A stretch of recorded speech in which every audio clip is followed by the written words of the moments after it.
ke-16, perumpamaan tentang bendahara yang tidak jujur. Dan Yesus berkata kepada murid-muridnya, ada seorang kaya yang mempunyai seorang bendahara. Kepadanya disampaikan tuduhan bahwa bendahara itu menghamburkan miliknya. Lalu ia memanggil bendahara itu dan berkata kepadanya, apakah yang kau dengar tentang engkau? Berilah pertanggungan jawab atas urusanmu, sebab engkau tidak boleh lagi bekerja sebagai bendahara. Kata bendahara itu di dalam hatinya, apakah yang harus aku perbuat? Tuanku memecat aku daripada jabatanku sebagai bendahara. Cangkul, aku tidak dapat mengemis aku malu. Aku tahu apa yang akan aku perbuat, supaya apabila aku dipecat dari jabatanku sebagai bendahara, ada orang yang akan menampung aku di rumah mereka. Lalu ia memanggil seorang demi seorang yang berhutang kepada tuannya. Katanya, kepada yang pertama, berapakah hutangmu kepada tuanku? Jawab orang itu, 100 tempayan minyak. Lalu katanya kepada orang itu, inilah surat hutangmu.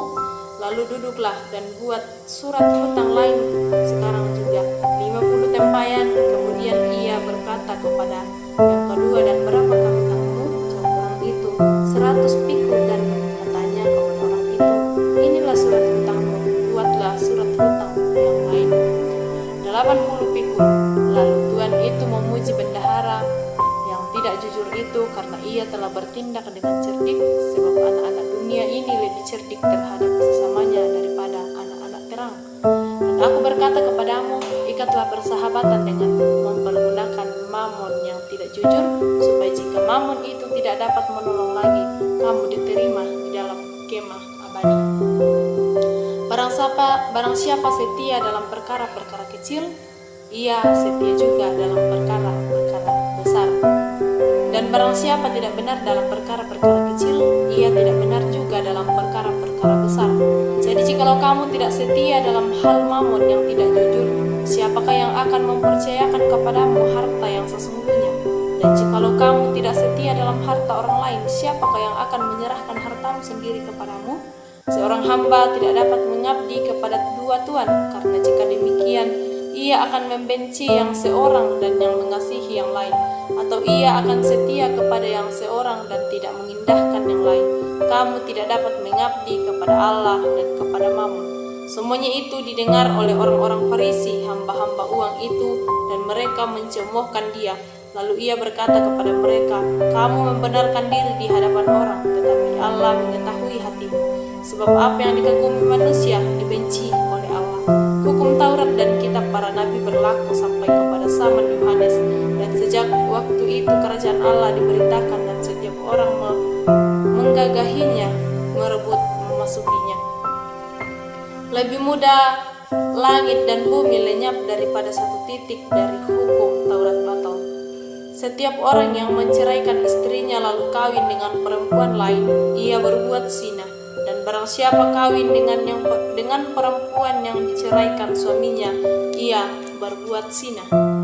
Ada seorang kaya yang selalu berpakaian jubah ungu dan kain halus, dan setiap hari ia bersukaria dalam kemewahan. Dan ada seorang pengemis bernama Lazarus, badannya penuh dengan borok, berbaring dekat pintu rumah orang kaya itu, dan ingin menghilangkan laparnya dengan apa yang jatuh dari meja yang kaya itu. Malahan anjing-anjing datang dan menjilat boroknya. Kemudian matilah orang miskin itu, lalu dibawa oleh malaikat-malaikat ke pangkuan Abraham. Orang kaya itu juga mati, lalu dikubur. Dan sementara ia menderita sengsara di alam maut, ia memandang ke atas, dan dari jauh dilihatnya Abraham dan Lazarus duduk di pangkuannya. Lalu ia berseru katanya, Bapa Abraham, kasihanilah aku, suruhlah Lazarus supaya ia mencelupkan ujung jarinya ke dalam air dan menyejukkan lidahku, sebab aku sangat kesakitan dengan nyala ini. Tetapi Abraham berkata, Anak, ingatlah bahwa engkau telah menerima segala yang baik sewaktu hidupmu, sedangkan Lazarus segala yang buruk. Sekarang ia mendapat hiburan dan engkau sangat menderita. Selain daripada itu, di antara kami dan engkau terbentang jurang yang tak terseberangi, supaya mereka yang mau pergi dari sini kepadamu ataupun mereka yang mau datang dari situ kepada kami tidak dapat menyeberang. Kata orang itu, kalau demikian aku minta kepadamu, Bapa, supaya engkau engkau menyuruh dia ke rumah ayahku, sebab masih ada 5 orang saudaraku, supaya ia memperingati mereka dengan sungguh-sungguh, agar mereka jangan masuk kelak ke dalam tempat penderitaan ini. Tetapi kata Abraham, ada pada mereka kesaksian Musa dan para nabi, baiklah mereka mendengarkan kesaksian itu.